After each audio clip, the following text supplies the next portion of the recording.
Welcome to tab IAS academy. I'm Divakar from Thanjavur branch. நீ நம்ம என்ன பார்க்க போகிறோம்னா, இந்த போலீஸோட ஃபைனல் டிவிஷன் அப்படிங்கிற சீரீஸில் லா ஆஃப் மோஷன். ஓகே, இந்த லாலாம் என்னென்ன இருக்குது, ஃபிசிக்ஸ் லா என்னென்ன இருக்குது அப்படின்ட்டு நம்ம ஒன் பை ஒன்னாக பார்க்க போகிறோம். சரிங்களா? So law of physics. So இதுலேருந்து எப்பவுமே ஒரு கொஸ்டின்ஸ் கேட்டுகிட்டே இருக்கிறாங்க. அதுதான் இந்த டாபிக் நம்ம எடுத்துக்கணும். சரிங்களா? ஃபர்ஸ்ட் கொஸ்டின்ஸ் பாருங்கள். ராக்கெட் ஏவுதலில் டேஸ் விதிகள் பயன்படுத்தப்படுகிறது. ராக்கெட் ஏவுதலில் டேஸ் விதிகள் பயன்படுத்தப்படுகிறது. ஓகே, ஸோ நமக்கு நல்லாவே தெரியும் இல்லை, நியூட்டனின் மூன்றாம் விதி அப்படின்னு சொல்லுவாங்க. பட் அது மட்டும் கிடையாது சார். நேர்கோட்டின் உந்த மாறுபாட்டு கோட்பாடு, நேர்கோட்டின் உந்த மாறா கோட்பாடு மூலியமாக தான் இது செயல்படுது. ஓகே, ஸோ இந்த ஏஎன்சி இதுக்கு சரியான ஆன்சர். Okay, right. அப்போ ஸ்டேட்மெண்ட் 2 பாருங்க. ரெண்டாவது கொஸ்டின்ஸ் பாருங்க. பாகியல் விசையின் அலகு என்ன? பாகியல் என்ன நம்ம படிச்சிருப்போம்.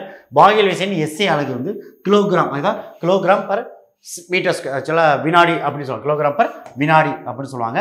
அடுத்தது பாருங்க, பரப்பு இழுவிசையின் எஸ்ஐ அலகு என்ன சார்? Newton metre. அதுதான் நியூட்டன் செகண்ட் மீட்டர் கொடுத்துருக்காங்க. பரப்பு இழுவிசையின் அலகு வந்து நம்ம அழுத்தத்திலிருந்து பாஸ்கல் அப்படின்னு படிச்சிருப்போம். அதாவது நியூட்டன் மீட்டர் அப்படி தான் படிச்சிருப்போம். அப்போ இது தப்பு. ஓகே, ஸோ ஃபர்ஸ்ட் கொஸ்டின் மட்டும் சரி, ரெண்டாவது தப்பு. ஓகே, மூணாவது கொஸ்டின்ஸ் பார்க்கலாம். ஒரு பொருத்த கொடுத்துருக்காங்க. ஈர்பியல் மாறியோட மதிப்பு என்ன? புவியின் நிறை என்ன? கெப்லரின் முதல் விதி என்ன? கெப்லரின் இரண்டாம் விதி என்ன அப்படின்னு கொடுத்துருக்காங்க பாருங்க. ஃபர்ஸ்ட் ஈர்பியல் மாறிலி. ஓகே, ஈர்பியல் மாறிலி 6.673 × 10⁻11 நியூட்டன் பர் மீட்டர் ஸ்கொயர். அதாவது newton metre square per kilogram square அப்படின்னு சொல்லுவாங்க. Newton metre square, newton metre square per kilogram square. இதுதான் வந்து இன்வெர்ஸ்ல உங்களுக்கு மார்க் கொடுத்துருக்காங்க. ஓகே, சரி. அப்போ ஈர்பியல் மாறி வந்து 6.673 × 10⁻11. Okay, right. அடுத்த பாருங்க. புவியின் நிறை நமக்கு நல்லாவே தெரியும். 5.972 × 10⁻24 கிலோகிராம். ஓகே, ஈர்பியல் மாறிலியும் 6.673 × 10⁻11. ஓகேவா? அடுத்தது புவியின் நிறை 5.972 × 10⁻24 கிலோகிராம். ஓகே, தேர்ட் பாருங்க. கெப்லரின் முதல் விதி நீள் வட்டங்களின் விதி. கெப்லரின் முதல் விதி என்ன சொல்லுவாங்க? நீள் வட்டங்களின் விதின்னு சொல்லுவாங்க. கெப்லரின் இரண்டாம் விதி சம பரப்புகளின் விதி. சம பரப்புகளின் விதி. ஓகே, ஸோ கெப்லரின் முதல் விதி நீள் வட்டங்களின் விதி சொல்லுவாங்க. ஸோ இப்படி இருக்கும். இது கெப்லரின் முதல் விதி சொல்லுவாங்க. சம பரப்புகளின் விதி. ஓகே, சம டிஸ்டன்ஸுக்கு நீள்வட்ட விதி. ஓகே, ரெண்டாவது. அப்போ இதுக்கு ஆன்சர் வந்து பார்த்தோன்னா option C 2143 answer. Okay, question number 4 பார்க்கலாம். ஒரு பொருளானது பாய்மங்களில் மூழ்கும் போது அப்பொருள் இடப்பெயர்ச்சி செய்த பாய்மத்தின் எடைக்கு சமமான செங்குத்தான மிதப்பு விசையை அது உணரும் என்பது யாருடைய தத்துவம் அப்படின்னா பாஸ்கல் விதி சார். இது அழுத்தத்தின் தத்துவம். ஓகே, ஒரு பொருளானது பாய்மங்களில் மூழ்கும் போது, ஓகே, ஒரு பொருளானது இதோட பாய்மங்களை மூழ்கும் போது, ஓகே, அப்பொருளில் இடப்பெயர்ச்சி செய்த பாய்மத்தின் எடைக்கு சமமான செங்குத்து மிதப்பு விசையே அது உணரும் என்பது சொன்னதியானா இந்த pascal. Okay, play off pascal அப்படிங்கிறது சொல்லியிருப்பாங்க. இந்த பாஸ்கல் மூலியமாக வர தத்துவம் தான் ஆர்க்கிமிடிஸ் தத்துவம். என்ன சொல்லுவாங்க?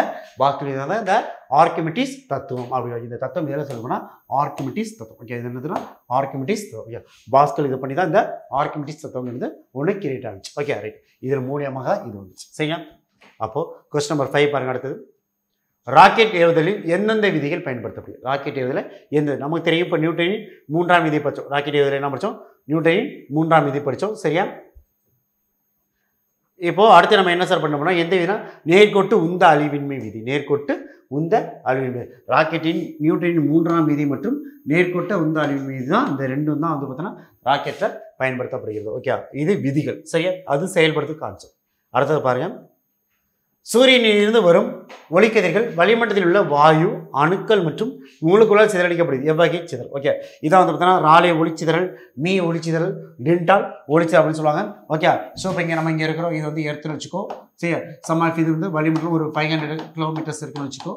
ஸோ இங்கே வந்து பார்த்தீங்கன்னா இருக்கும். ஸோ இங்கே வந்து இங்கேருந்து வர பொருள் என்ன சார் பண்ணது அப்படின்னா சூரியனிலிருந்து வரும் ஒளிக்கதிர்கள். ஓகே, சூரியனிலிருந்து வரும் ஒளிக்கதிர்களானது சரியா வளிமண்டலத்தில் உள்ள வாயுக்கள் மற்றும் அணுக்களால் வாயுக்கள் மற்றும் சிதறடிக்கப்படுகிறது. இதுதான் வந்து பார்த்தோன்னா ராலே ஒளிச்சிதறல். ஓகே, ராலே ஒளிச்சிதறல் இதுதான் சொல்லியிருப்பாரு. குறைந்த அலைநீளமுடைய நீல நிறமானது அதிகமாக சிதறடிக்கப்படுகிறது. அதிக அலைநீளமுடைய சிவப்பு நிறம் குறைவாக சிதறடிக்கப்படுகிறது அப்படி நம்ம படிச்சிருப்போம். இதுதான் வாகனங்களின் பின்புறம் வந்து பார்த்தா இந்த சிவப்பு நிறம் பயன்படுத்துது. ஏன்னா காற்றில் குறைவாக சிதறடிக்கப்படுகிறது. ஓகே, ஸோ அப்போ வானம் நீல நிறமாக காட்சியளிப்பு காரணம் இந்த ராலே ஒளிச்சிதறல். அடுத்தது மீ ஒளிச்சிதறல், வானம் வெண்மையாக காட்சியளிப்பதற்கு இந்த மீ ஒளிச்சிதறல். டிண்டால் ஒளிச்சிதறல், டிண்டால் அப்படின்னு சொல்லியிருப்பாங்க. நம்ம வீட்டில் வந்து பார்த்தீங்கன்னா ஒரு சூரிய ஒளி உள்ளார பார்த்தீங்கன்னா அது டிண்டால் ஒளிச்சிதறல் அப்படின்னு சொல்லுவோம். Okay right. அடுத்த கொஸ்டின்ஸ் போயிடலாம். கொஸ்டின் நம்பர் 7 பாருங்க. மேகக்கூட்டங்கள் வெண்மை நிறமாக காட்சியளிக்க காரணமாக அமையும் ஒளிச்சிதறல் என்ன? அப்போ வந்து பார்த்தீங்கன்னா மீட்சி சிதறல் அப்படின்னு சொல்லுவாங்க. என்ன சொல்லுவாங்க? மீட்சி சதம், மீ ஒளிச்சிதறல், மீட்சி சிதறல் அப்படின்னு சொல்லப்படும். Okay right. அப்போ கொஸ்டின் நம்பர் 8 பாருங்க. மாறா வெப்பநிலை மற்றும் அழுத்தத்தில் வாயுவின் பருமன் அவ்வாயுவின் உள்ள அணுக்கள் அல்லது மூலக்கூறின் எண்ணிக்கைக்கு நேர்த்தகவில் இருக்கும் என்பது விதி. ஓகே.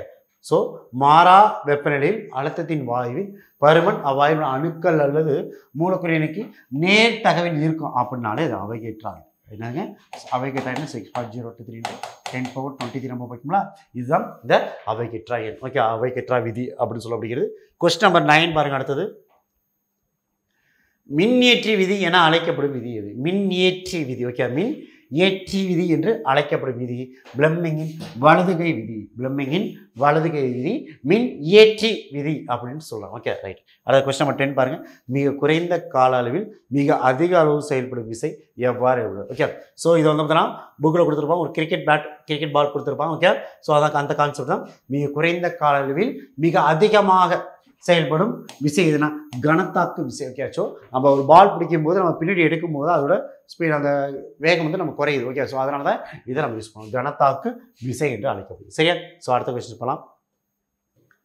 பொருள் ஒன்றின் மீது செயல்படும் விசையானது அப்பொருளின் உந்த மாறுபாடு விதத்திற்கு நேர்த்தகவில் அமையும். மேலும் இந்த உந்த மாறுபாடு விசையின் திசையிலேயே அமையும். ஓகே. ஸோ இதை பாருங்கள், கான்செப்ட் படித்து பாருங்கள், உங்களுக்கு தெரியும். பொருள் ஒன்றின் மீது செயல்படும் விசையானது அப்பொருள் உந்த மாறுபாடு விதத்திற்கு நேர்த்தகவில் அமையும். First concept. செகண்ட் பாருங்கள், இந்த உந்த மாறுபாடு விசை திசையிலேயே அமையும். நீ விதி தான். இந்த விதி என்ன சொல்லுவாங்க? விசையின் விதி அப்படின்னு சொல்லுவாங்க. என்ன சொல்லுவாங்க?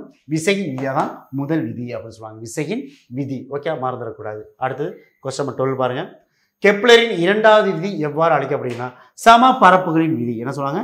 சம பரப்பு விதி. நீள்வட்ட விதி முதல் விதின்னு சொல்லுவாங்க. சம பரப்பு என்ன சொல்லுவாங்க? இரண்டாவது விதி அப்படின்னு சொல்லுவாங்க. Okay right. அடுத்த கொஸ்டின்ஸ் போகலாம். கொஸ்டின் 13 பாருங்க. நீர்மூழ்கி கப்பலில் பயன்படுத்தப்படும் விதி ஆர்க்கிமிடிஸ் விதி. நீர்மூழ்கி கப்பல் என்ன பண்ணாங்க? ஆர்க்கிமிடிஸ் எந்த அளவுக்குள்ளா இருப்போ அந்த அளவுக்கு அழுத்தம் வெளில காணப்படும். அதான் ஆர்க்கிமிடிஸ் விதி அப்படின்னு சொல்லுவாங்க. Okay right. கொஸ்டின் நம்பர் 14 பாருங்க. ஒரு பொறுத்து கொடுத்துருக்காங்க. பாயில் விதி அதோட வேல்யூ என்ன? சார்லஸ் விதி அதோட இது என்ன? மாறிலி என்ன? அவைகேற்றா விதி வேல்யூ என்ன? நல்லியல்பு வாயு சமன்பாடு. ஓகே. பாயில் விதி பிவி = மாறிலி, பிவி = மார். இதுதான் ஃபர்ஸ்ட் பாயில் விதி. Okay right. அப்போ அந்த மாறிலி தான் வந்து பார்த்தோன்னா கேவா மாறுன்னு வச்சுக்கோ.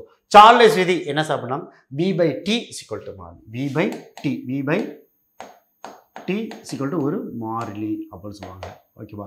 அடுத்தது அவைகேற்றா விதி அப்படின்னா V/N சொல்கிறாங்க. V/N. ஓகே. ஸோ இது டைம் இருக்கும், இந்த திசைவேகமே டைம் இருக்கும், இங்கே திசைவேகமே அந்த அதிர்வு இருக்கும். ஓகே, நம்பர் ஆஃப் எண்ணிக்கை. இது வந்து அவைகேற்றா விதி = ஒரு மாறிலி அப்படின்னு சொல்லுவோம். நல்லியல்பு வாயு சமன்பாடு நமக்கு தெரியும். இது எல்லாத்தையும் சேர்த்தது தான் இது மூணுத்தையும் சேர்த்து தான் இந்த PV = RT. இது நல்லியல்பு வாயு சமன்பாடு. அப்போது 432 நீங்கள் இருக்கு பாருங்க. 43 ஆப்ஷன் ஏல 432 ஆன்சர். Okay right. இதை மனப்பாடம் பண்ணிக்கோ. அடைக்கிறதுலேருந்து இதுலேருந்து ஒரு கொஸ்டின்ஸ் கேட்டுட்டு தான் இருக்காங்க. சரியா? அடுத்தது கொஸ்டின் நம்பர் 15 பாருங்க. கெப்லரின் விதிகளை பொறுத்துக்க. முதல் விதி, இரண்டாம் விதி, மூன்றாம் விதி. நமக்கு தெரியும் கெப்லரின் முதல் விதி என்ன சொல்லுவாங்க? நீள்வட்டவின் விதின்னு சொல்லுவாங்க. இரண்டாம் விதி என்ன சொல்லுவாங்க? சம பரப்புகளின் விதி சொல்லுவாங்க. மூன்றாம் விதி ஒத்திசையின் விதின்னு சொல்லுவாங்க. மூன்றாம் விதி என்ன சொல்லுவாங்க? ஒத்திசையின் விதி. அப்போ 2 3 1 2 3 1. Okay right. கொஸ்டின் நம்பர் 16 பாருங்க. அடுத்த ஒரு பொறுத்துக்க. சார்லஸ் விதி, அவைகேற்றா விதி, பாயில் விதி, ராலே ஒளிச்சிதறல். ஓகே, இப்போ தான் நம்ம பார்த்தோம். சார்லஸ் விதி வந்து V/Tன்னு சொன்னாங்க. ஓகேவா? அவைகேற்றா விதி என்ன சொல்லுவாங்க? V/N சொல்லுவாங்க. பாயில் விதி என்ன சார் சொல்லுவாங்கன்னா இந்த பாயில் விதி தான் சரிங்களா? S∝. ஆக்சுவலாக நேர் விதத்தில் அலைநீளத்துக்கு 4 மணி, அலைநீளத்துக்கு 4 மணி எதிர் விதத்தில் காணப்படும். 4 மணிக்கு எதிர் விதத்தில் காணப்படும். அப்போது ராலே ஒளிச்சிதறல் அதுதான் வந்து பார்த்தோம்னா இந்த கான்செப்ட். ராலே ஒளிச்சிதறல் தான் S∝ 1/. ஓகே. பாயில் விதி PV = ஒரு மாறிலி. ஓகே. ஸோ இந்த கான்செப்ட் நமக்கு தெரியும். இதில் இந்த ராலே ஒளிச்சிதறல் இந்த அலைநீளம் λ4, அதாவது இந்த அலைநீளத்துக்கு 4 மணிக்கு நேர் விதத்தில் காணப்படும். இதுதான் இந்த ராலே ஒளிச்சிதறல். அப்போது 2 1 4 2 1 4 ஆப்ஷன் பிங்கிறது சரியான ஆன்சர். ஓகே சரி. கொஸ்டின் 17 பாருங்க லென்ஸ் சமன்பாடு. ஓகே, லென்ஸ் சமன்பாடு, லென்ஸ் உருவாக்க ஒரு சமன்பாடு அப்படின்னு படிச்சிருக்கோம். ஆடி சமன்பாடு படிச்சிருப்போம், லென்ஸ் சமன்பாடு ரெண்டு இருக்கும். ஓகே, இதில் லென்ஸ் சமன்பாடு அப்படின்னா என்ன சார் அப்படின்னு கேட்டோம்னா 1/f = 1/v - 1/u 1/v - அதாவது இது வந்து பார்த்தீங்கன்னா இறுதி திசைவேகம் ஆரம்ப திசைவேகம் அப்படி சொல்லுவாங்க. இறுதி திசைவேகம் மற்றும் ஆரம்ப திசைவேகம் 1/f = 1/v - 1/u. இதே வந்து பார்த்தீங்கன்னா ஆடி சமன்பாடு என்ன சார்? ஆடி சமன்பாடு. ஓகே, இந்த ஆடி சமன்பாடு 1/f = 1/u + 1/v அப்படின்னு சொல்லுவோம். 1/u + 1/vங்கிறது ஆடி சமன்பாடு. இது லென்ஸ் சமன்பாடு. ரெண்டு சமன்பாடு அடிக்கடி இந்த கொஸ்டின்ஸ் ரிப்பீட்டட் ஆகிட்டே இருக்கு. ஓகே, கொஸ்டின் நம்பர் 18 பாருங்க. ஒளிவிலகலின் முதல் விதிப்படி டேஷ் டேஷ் ஒரே தளத்தில் அமையும். ஒளிவிலகலின் முதல் விதிப்படி டேஷ் டேஷ் ஒரே தளத்தில் அமையும். ஒளிவிலகலின் முதல் விதி என்ன? படுகதிர் விலகுதி. ஓகே, ஒளி விலகலின் முதல் விதியின்படி. ஓகே, ஸோ இப்போ இங்கே இருக்குன்னு வச்சுக்கோ. ஸோ இப்படிலாம் வச்சுக்கோ. இது ஒரு பிம்பம், இது ஒரு பிம்பம். இங்கேருந்து வர ஒளி விலகலைன்னா நேர்கோட்டில் செல்லாமல் சற்று விலகி செல்லும். இதுதான் ஒளி விலகல். ஓகே, ஸோ ஒரு உலகத்திலிருந்து மற்றொரு உலகத்திற்கு ஒளியாளம் செல்லும் போது அதை சற்று விலகி செல்லும். அப்போ இந்த படுகதிர் விலகுகதிர், படுகதிர் விலகு ஒரே தளத்தில் அமையும். படுகதிரும் விலகுதிரும் ஒரே தளத்தில் அமையும். ஓகேவா? சரி, அடுத்த கொஸ்டின் பாருங்க 19. ஏதேனும் ஒரு வடிவம் உள்ள மூடிய பரப்பினால் Q அதாவது மின்னோட்டம் கொண்ட ஒரு மின்துகள் சூழப்பட்டிருப்பின் அம்மூடிய பரப்பிற்கான மொத்த மின்பயமானது என்ன சார் அப்படின்னு கேட்டோம்னா, ஓகே, காஸ் விதி என்று அழைக்கப்படும். என்ன சொல்றாங்க? காஸ் விதி. அதான் சொல்றாங்க. ஸோ மின்னோட்டத்தில் உள்ள இந்த மின் பாயம். ஓகே, இது என்ன சொல்லுவாங்க? டெல்டா மின் பாயம். ஓகே, ஸோ அப்போ மின்னோட்டம் மின் பாயம் இது வந்து பார்த்தோன்னா காஸ் விதி அப்படின்னு சொல்லி என்ன சொல்லுவாங்க? காஸ் விதி என்று அழைக்கப்படுகிறது. சரிண்ணா, ரைட். ஓகே, அடுத்த பாருங்க question number 20. So last questions. எந்த இரு கோள்களுக்கும் சுற்றுக்காலங்களின் இருமடிகளின் விகிதம் சூரியனிலிருந்து அவற்றின் பாதி அளவு பெயர்ச்சியின் மும்மடிகளின் விகிதத்திற்கு சமம் என்று கூறும் கெப்லரின் விதியின் மற்றொரு பெயர் என்ன அப்படின்னா, ஸோ இதை ஒரு இதுலேருந்து இன்னொரு இதில் கம்பேர் பண்ணி சொல்லியிருக்காங்க. ஸோ ஒத்து பார்த்துருக்காங்க. இப்போ அதனால என்ன சொல்லுவாங்கன்னா ஒத்திசைகளின் விதி இது. சரி, கெப்லரின் 3ஆம் விதி சொல்லுவாங்க. ஓகே, நீள்வெட்டு விதி முதல் விதி சொல்லுவாங்க. சமபரப்பு விதி 2ஆம் விதி சொல்லுவாங்க. இது ஒத்திசை விதி கெப்லரின் 3ஆம் விதி அப்படின்னு சொல்லுவோம். ஓகே, ஸோ அப்போ நம்ம இது வரைக்கும் இதில் வந்து பார்த்தோம்னா ஸோ நம்ம வந்து பார்த்தோம்னா ஒரு 20 கொஸ்டின்ஸ் நம்ம பார்த்துருக்கோம். சரியா? ஸோ இந்த லாங்கிறது ரொம்ப முக்கியமாக இருக்குது. ஸோ இதுலேருந்து அடிக்கடி ஒரு கொஸ்டின்ஸ் கேட்டுட்டு தான் இருக்கிறாங்க. ஸோ அதான். ஓகே, ஸோ நெக்ஸ்ட் டைம் அடுத்த டாப்பிக்கில் பார்க்கலாம். Okay, thank you to all.